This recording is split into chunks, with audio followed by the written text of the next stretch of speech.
Hello കൂട്ടുകാരെ, മഴത്തോരു മുംബൈ സീരിയലിൻ്റെ ഇനി വരാൻ പോകുന്ന കഥയാണ് കേട്ടോ പറയുന്നത്. ഒരിക്കലും കാണാൻ കഴിയില്ലെന്ന് കരുതിയ കുഞ്ഞിനെ തിരിച്ചു കിട്ടിയ സന്തോഷത്തിലാണ് സ്റ്റാൻലി. എന്നാൽ ആ സന്തോഷം എങ്ങനെ പ്രകടിപ്പിക്കണമെന്ന് സ്റ്റാൻലിക്ക് അറിയില്ല. മിലിറ്ററിക്കാരനായതുകൊണ്ട് തന്നെ മുഖത്തെപ്പോഴും ഒരു ഗൗരവം ഉണ്ടായിരുന്നു. അലീനയോട് സ്നേഹത്തോടെ ഒരു വാക്കോ സ്വാന്തനമോ ഒന്നും തന്നെ സ്റ്റാൻലി ഇതുവരെ കൊടുത്തിട്ടില്ല. അതിൻ്റെ വിഷമം അലീനയ്ക്ക് നന്നായിട്ടുണ്ട്. എന്നാൽ സ്റ്റാൻലി സ്നേഹം പ്രകടിപ്പിക്കുന്നത് അവൾക്ക് വേണ്ട സൗകര്യങ്ങൾ ഒരുക്കി കൊടുത്തുകൊണ്ടാണ്. അങ്ങനെ ഇരിക്കെ ഒരു ദിവസം നല്ല നിലാവുള്ള രാത്രി സ്റ്റാൻലി അപ്പച്ചനും പുറത്ത് സിറ്റൗട്ടിൽ ഇരിപ്പുണ്ട്. മുന്നിലൊരു ടീപ്പോയിലായിട്ട് നിറയെ മദ്യകുപ്പികളും സിഗരറ്റ് പാക്കറ്റുകളും. സ്റ്റാൻലി പാലായിൽ ചെന്ന് അലീനയെ കണ്ടതു മുതൽ ബാലചന്ദ്രമേനോൻ അലീനയെ എവിടെ കൊണ്ടാക്കിയത് വരെയുള്ള കാര്യങ്ങൾ അപ്പച്ചനോട് വിവരിച്ചു കൊടുത്തു. ഇതിനിടയിൽ ഒരു കുപ്പി മദ്യം സ്റ്റാൻലി അകത്താക്കി.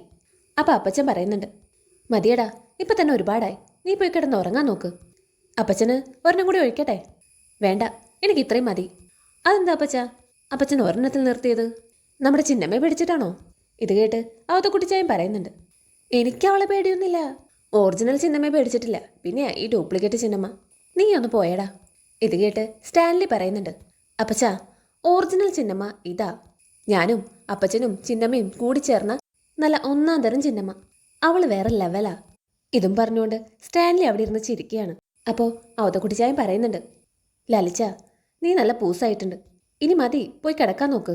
ഇത് കേട്ട് സ്റ്റാൻലി പറയുന്നുണ്ട്, അങ്ങനെ അപ്പച്ചൻ എന്നെ കിടത്താനൊന്നും നോക്കണ്ട.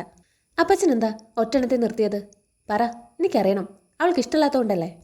എടാ, അത് പിന്നെ നമ്മൾ കണ്ടമാനം കുടിച്ചു ചെന്നാൽ ആർക്കാ ഇഷ്ടപ്പെടുന്നേ? അവളൊരു പെങ്കൊച്ചല്ലടാ. ഒന്നാമത് പുതിയ സ്ഥലവും. അവളുടെ മുന്നിൽ നമ്മൾ നമ്മുടെ വില കളയാൻ പാടുണ്ടോ? പിന്നെ അവൾക്ക് നമ്മളോട് മതിപ്പ് തോന്നൂ. ഇത് കേട്ട് സ്റ്റാൻലി പറയുന്നുണ്ട്, ആ അത് കൊള്ളാം. അപ്പച്ചനിപ്പോ ചിന്നമ്മയുടെ മതിപ്പ് കിട്ടിയിട്ട് എന്നാ ചെയ്യാനാ? അത് പിന്നെ നമ്മളോട് സ്നേഹമുള്ളവരുടെ മതിപ്പ് നമുക്ക് കിട്ടണ്ടേടാ. ഓക്കെ, ഞാൻ സമ്മതിച്ചു. പക്ഷേ ഞാൻ തിരിച്ചു പോകാൻ വന്ന അപ്പച്ചൻ പിന്നെ ഇവിടെ ചുറ്റിപ്പറ്റി നിൽക്കുന്നതിൻ്റെ കാരണം എന്താ? അതെനിക്കറിയേണ്ടത്. അത് പിന്നെ എനിക്ക് പ്രത്യേകിച്ച് ധൃതിയൊന്നും ഇല്ലായിരുന്നു, അതുകൊണ്ടാ. ഇത് കേട്ട് സ്റ്റാൻലി പറയുന്നുണ്ട്, ഒന്ന് പോ അപ്പച്ച. ആദ്യം ഞാൻ വിചാരിച്ചത് എൻ്റെ കൂടെ ഇരുന്ന് രണ്ടെണ്ണം അടിക്കാൻ വേണ്ടിയാ അപ്പച്ചനോട് നിൽക്കുന്നതെന്ന്. പക്ഷെ അപ്പച്ചന് ഫ്രഞ്ച് കോനിയാക്ക് പോലും വേണ്ട. അതിലും വലുത് ചിന്നമ്മയായിട്ടുള്ള കൂട്ടുകെട്ടാ, അല്ല അപ്പച്ച? ഇതും പറഞ്ഞുകൊണ്ട് ഒരു പെഗും കൂടി അകത്താക്കുന്നുണ്ട് സ്റ്റാൻലി. അത് കണ്ട് അവതക്കുട്ടിച്ചായും പറയുന്നുണ്ട്, മതിയടാ, നിർത്ത്. നീ ഇപ്പം തന്നെ ഭയങ്കര ഓവറാ. നീ എന്തൊക്കെയാ പറയുന്നതെന്ന് നിനക്ക് തന്നെ ഒരു വെളിവില്ല. അപ്പം സ്റ്റാൻലി പറയുന്നുണ്ട്, ശരിയാ, ഞാൻ പൂസാ. പക്ഷേ അപ്പച്ചൻ പൂസല്ലല്ലോ. അപ്പച്ചനെ സത്യം തുറന്ന് പറയാലോ. പറ അപ്പച്ച, എങ്ങനെയുണ്ട് എൻ്റെ മോള്? നല്ല മോളല്ലേ? അപ്പോൾ അവതക്കുട്ടിച്ചായും പറയുന്നുണ്ട്, അത് ഞാൻ ആദ്യമേ തന്നെ സമ്മതിച്ചതല്ലേ. ഇത് കേട്ട് സ്റ്റാൻലി പറയുന്നുണ്ട്, സുന്ദരിയല്ലേ എൻ്റെ മോള്? നല്ല മിടുക്കിയല്ലേ? അല്ലെന്ന് ആര് പറഞ്ഞു? നിന്റെ മോള് നല്ല മിടുക്കിയാണ്, നല്ല സുന്ദരി കുട്ടിയാണ്. അപ്പച്ചൻ എൻ്റെ മോളെ വല്ലാതങ്ങ് ഇഷ്ടപ്പെട്ടല്ലേ? അപ്പച്ചൻ അറിയാലോ, ഞാൻ ഈ ലോകത്തിൻ്റെ ഒരു കോണിൽ ഒറ്റയ്ക്ക് ജീവിച്ചുകൊണ്ടിരിക്കുകയായിരുന്നു. കൂട്ടിനാരുമില്ല, നന്ദിയുള്ള കുറച്ച് നായ്ക്കൾ മാത്രം. അപ്പോഴാ എനിക്കൊരു രാജകുമാരിയെ കിട്ടിയത്. ഞാൻ അവളുടെ പേര് മാറ്റി, പ്രിൻസസ്, എൻ്റെ രാജകുമാരി. ഞാൻ എൻ്റെ രാജകുമാരിയും കൊണ്ട് ലോകം ചുറ്റി സഞ്ചരിക്കാൻ പോവാ അപ്പച്ച. ഇത് കേട്ട് അവതക്കുട്ടിച്ചായും പറയുന്നുണ്ട്, അത് കൊള്ളാവടാ, നല്ലതാ. നിങ്ങൾ പോകുമ്പോൾ എന്നെയും കൂടി കൊണ്ടുപോകണം. ഇത് കേട്ട് സ്റ്റാൻലി പറയുന്നുണ്ട്, ആരെയും കൊണ്ടുപോകത്തില്ല, ഞങ്ങൾ അപ്പനും മോളും മാത്രം. അപ്പച്ചൻ കണ്ടോ, ഞങ്ങൾ ആകാശത്തു കൂടി പറക്കും, മഞ്ഞുമലയിൽ കൂടി ഓടും, കടലിൽ കൂടി നീന്തും. ഇതൊക്കെ നടക്കുന്ന കാര്യമാണോ ലാലിച്ച? ഞങ്ങൾ തിരിച്ചു വന്നാൽ പിന്നെ രാജകുമാരിയുടെ കല്യാണമാ. ഞാനത് രാജകീയമായി തന്നെ നടത്തും. കോടീശ്വരനായ ഏതെങ്കിലും ക്രിസ്ത്യാനി ചെക്കനെ കൊണ്ട് ഞാൻ അവളുടെ കഴുത്തിൽ മിന്നി കെട്ടിക്കും. അപ്പോൾ അവതക്കുട്ടിച്ചായം പറയുന്നുണ്ട്, ആ അതെല്ലാം വേണ്ടത് തന്നെയാ. അവൾക്ക് ജീവിതത്തിൽ ഒരു കുറവും ഉണ്ടാവരുത് അപ്പച്ച. അവൾ സന്തോഷമായിട്ട് ജീവിക്കണം, എൻ്റെ കൺമുന്നിൽ തന്നെ ഉണ്ടാവണം. ഒരുപാട് സങ്കടം സഹിച്ചിട്ടാ എൻ്റെ മോള് വന്നത്. അപ്പോൾ അവതക്കുട്ടിച്ചായം പറയുന്നുണ്ട്, അതൊക്കെ ശരി തന്നെയാ. പക്ഷെ ലാലിച്ച, നിനക്ക് വേറെയും മക്കളുണ്ടെന്ന് നീ ഓർക്കണം. ഇത് കേട്ട് സ്റ്റാൻലി പറയുന്നുണ്ട്, ആ മക്കളെ പോലെയാണോ അപ്പച്ച എൻ്റെ ഈ മോള്? അവൾ എവിടെയായിരുന്നു എന്ന് അപ്പച്ചന് അറിയാവോ? 23 കൊല്ലം ആരോരുമില്ലാതെ ഒരു അനാഥാലയത്തിൽ. സ്റ്റാൻലി കുപ്പിയെടുത്ത് ഒരു ഗ്ലാസ്സിലേക്ക് മദ്യം ഒഴിക്കാൻ ഭാവിച്ചപ്പോൾ അവതക്കുട്ടിച്ചായം തടഞ്ഞു. മതി, ഇനി വേണ്ട, എഴുന്നേറ്റ് നീ. ആ മതി, എങ്കിൽ മതി. അങ്ങനെ പറഞ്ഞ് സ്റ്റാൻലി എഴുന്നേക്കാൻ നോക്കുന്നുണ്ട്. അവതക്കുട്ടിച്ചായൻ താങ്ങി പിടിക്കുന്നുണ്ട് സ്റ്റാൻലിയെ. അപ്പോൾ സ്റ്റാൻലി പറയുന്നുണ്ട്, എന്നെ ആരും പിടിക്കണ്ട, ഒറ്റയ്ക്കാ ഞാൻ ഇതുവരെ ജീവിച്ചത്. ആരും ഒരു കൈ എന്നെ താങ്ങിയിട്ടില്ല. സ്റ്റാൻലി അവതക്കുട്ടിച്ചായൻ്റെ കൈ പിടിച്ചു മാറ്റി. ഇടനാഴിയിലൂടെ മുറിയിലേക്ക് പോകുമ്പോഴും സ്റ്റാൻലി ആരോടൊന്നില്ലാതെ പറയുന്നുണ്ടായിരുന്നു, 23 വർഷക്കാലം അനാഥാലയത്തിൽ. തൻ്റെ മകൾ ഇത്രയും കാലം ഒരു അനാഥാലയത്തിലാണ് ജീവിച്ചതെന്ന സത്യം സ്റ്റാൻലിക്ക് ഉൾക്കൊള്ളാൻ കഴിയുന്നതായിരുന്നില്ല. അതിൻ്റെ നീറ്റൽ അയാളുടെ നെഞ്ചിൽ എപ്പോഴും ഉണ്ട്. സ്റ്റാൻലിയെ മുറിയിലാക്കി വരുന്ന വഴിക്ക് ഔതക്കുട്ടിച്ചായൻ അലീനയുടെ മുറിയിലേക്ക് നോക്കുന്നുണ്ട്.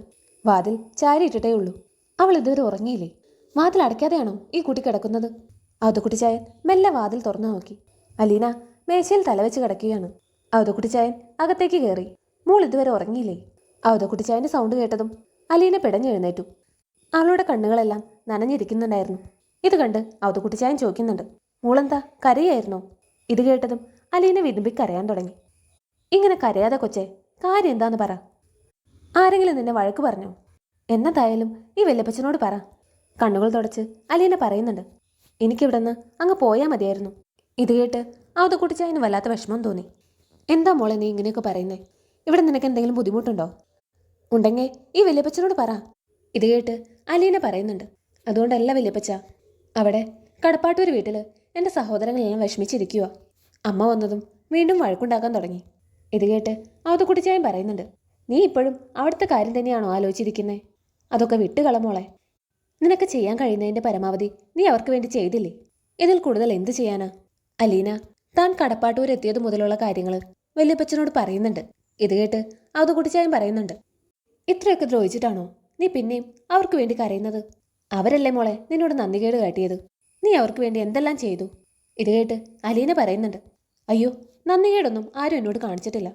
എല്ലാവരും എന്നെ സ്നേഹിക്കേ ചെയ്തിട്ടുള്ളൂ. എൻ്റെ സഹോദരങ്ങളാണെന്ന് അറിഞ്ഞുകൊണ്ടല്ലേ ഞാൻ അവരെ സ്നേഹിച്ചത്. ഞാൻ അവരുടെ ചേച്ചിയാണെന്ന് അറിയാതെയാണല്ലോ അവരെന്നെ സ്നേഹിച്ചത്. അപ്പോൾ അതിനല്ലേ കൂടുതൽ വിലയുള്ളത്. ഇത് കേട്ട് ഔതക്കുട്ടിച്ചായൻ പറയുന്നുണ്ട്, പക്ഷെ നിന്റെ അമ്മയ്ക്ക് നിന്നെ കാണുന്നത് പോലും ഇഷ്ടമല്ലല്ലോ. അതിന് അമ്മയ്ക്ക് അറിയില്ലല്ലോ ഞാൻ അമ്മയുടെ മോളാണെന്ന്. അറിഞ്ഞിരുന്നെങ്കിൽ അമ്മ എന്തുമാത്രം വിഷമിച്ചേനെ. അപ്പോൾ ഔതക്കുട്ടിച്ചായൻ പറയുന്നുണ്ട്, അതെന്തായാലും അറിയിക്കാനും പറ്റില്ലല്ലോ. ഇനി അഥവാ അറിയിച്ചാലും നിനക്കിനി അങ്ങോട്ട് പോകാൻ പറ്റത്തില്ലല്ലോ. അപ്പം പിന്നെ ഒറ്റ വഴിയേ ഉള്ളൂ, അവിടുത്തെ കാര്യങ്ങൾ ഓർക്കാതിരിക്കുക. അത് മോളുടെ വീടല്ല, ഇതാണ് നിന്റെ വീട്. ഇത് കേട്ട് അലീന പറയുന്നുണ്ട്, ആ വീട് പോലെ തന്നെയാണ് എനിക്ക് ഈ വീടും. ഞാൻ പപ്പയുടെ മോളാണെന്നറിയുമ്പോൾ ഇവിടെയും പ്രശ്നങ്ങളുണ്ടാവും. അപ്പോൾ ഞാൻ ഇവിടുന്നും പോകേണ്ടി വരില്ലേ? ഇത് കേട്ട് ഔതക്കുട്ടിച്ചായൻ പറയുന്നുണ്ട്, എങ്ങോട്ട് പോവാൻ? ഇവിടുന്ന് നീ എങ്ങോട്ടും പോകണ്ട. അതിൻ്റെ ആവശ്യവും നിനക്ക് വരില്ല. അതെല്ലാം ലാലിച്ച് നോക്കിക്കോളൂ. അവൻ നല്ലൊരു ചെറുക്കനെ കണ്ടുപിടിച്ച് നിന്റെ കല്യാണവും നടത്തും. പിന്നെ അങ്ങനെ അങ്ങ് ജീവിച്ചാൽ മതി. അപ്പം അലീന പറയുന്നുണ്ട്, എനിക്ക് ആരെയും ഉപേക്ഷിക്കാൻ വയ്യ വല്യപ്പച്ച.